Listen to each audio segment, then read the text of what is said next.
ಇವತ್ತು ತರಕಾರಿ ಪಲಾವ್ ಹೇಗೆ ಮಾಡೋದಂತ ನೋಡೋಣ. ಕ್ಯಾರೆಟ್, ಬೀನ್ಸ್, ಆಲೂಗೆಡ್ಡೆ ಇದನ್ನು ಹಚ್ಚಿಟ್ಕೊಳ್ಳಿ.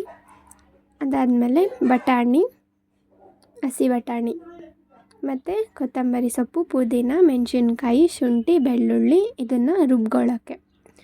ಈರುಳ್ಳಿ ಮತ್ತು ಟೊಮ್ಯಾಟೊ ಅದನ್ನು ಫ್ರೈ ಮಾಡೋಕ್ಕೆ.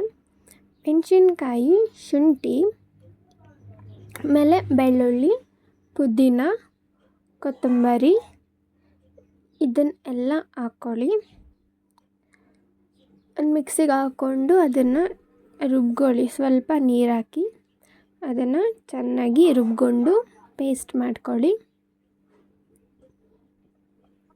ಪೇಸ್ಟ್ ಮಾಡ್ಕೊಂಡಾದ್ಮೇಲೆ ಅದನ್ನು ಒಂದು ಕಡೆ ಎತ್ತಿಡಿ. ಈಗ ಒಂದು ಕುಕ್ಕರ್ ತೊಗೊಂಡು ಅದಕ್ಕೆ ಸ್ವಲ್ಪ ಎಣ್ಣೆ ಹಾಕಿ ಅದಕ್ಕೆ ಪಲಾವ್ ಎಲೆ ಅಲ್ಲಿ ಏನೇನು ಬರುತ್ತೆ ಅದನ್ನೆಲ್ಲ ಹಾಕ್ಕೊಳ್ಳಿ. ಜೊತೆಗೆ ಏಲಕ್ಕಿ ಹಾಕಿ ಮತ್ತು ಈರುಳ್ಳಿ ಹಾಕಿ ಫ್ರೈ ಮಾಡ್ಕೊಳ್ಳಿ ಚೆನ್ನಾಗಿ.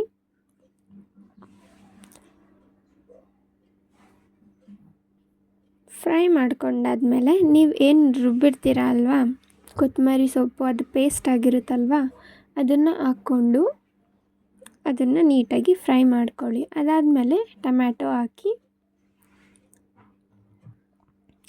ಹಾಕ್ಬಿಟ್ಟು ನಿಮಗೆ ರುಚಿಗೆ ತಕ್ಕಷ್ಟು ಉಪ್ಪು ಅದನ್ನು ಚೆನ್ನಾಗಿ ಫ್ರೈ ಮಾಡ್ಕೊಳ್ಳಿ. ಮತ್ತು ಹಸಿ ಬಟಾಣಿ,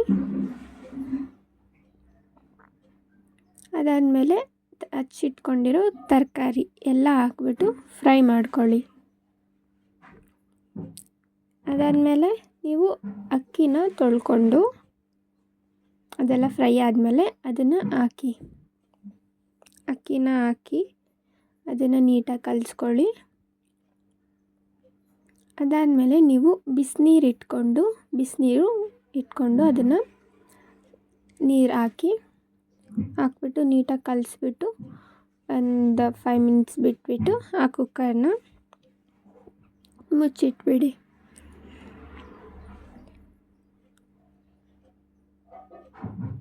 ಮುಚ್ಚಿಟ್ಬಿಟ್ಟು ಆಮೇಲೆ ವಿಶಿಲ್ ಬಿಡೋವರೆಗೂ ಅದಾದಮೇಲೆ ಪಲಾವ್ ರೆಡಿ ಆಗುತ್ತೆ. ಟ್ರೈ ಮಾಡಿ ನೋಡಿ. ಇಷ್ಟ ಆಗಿದ್ದಲ್ಲಿ ಲೈಕ್ ಮಾಡಿ, ಶೇರ್ ಮಾಡಿ ಮತ್ತು ಕಮೆಂಟ್ ಮಾಡಿ.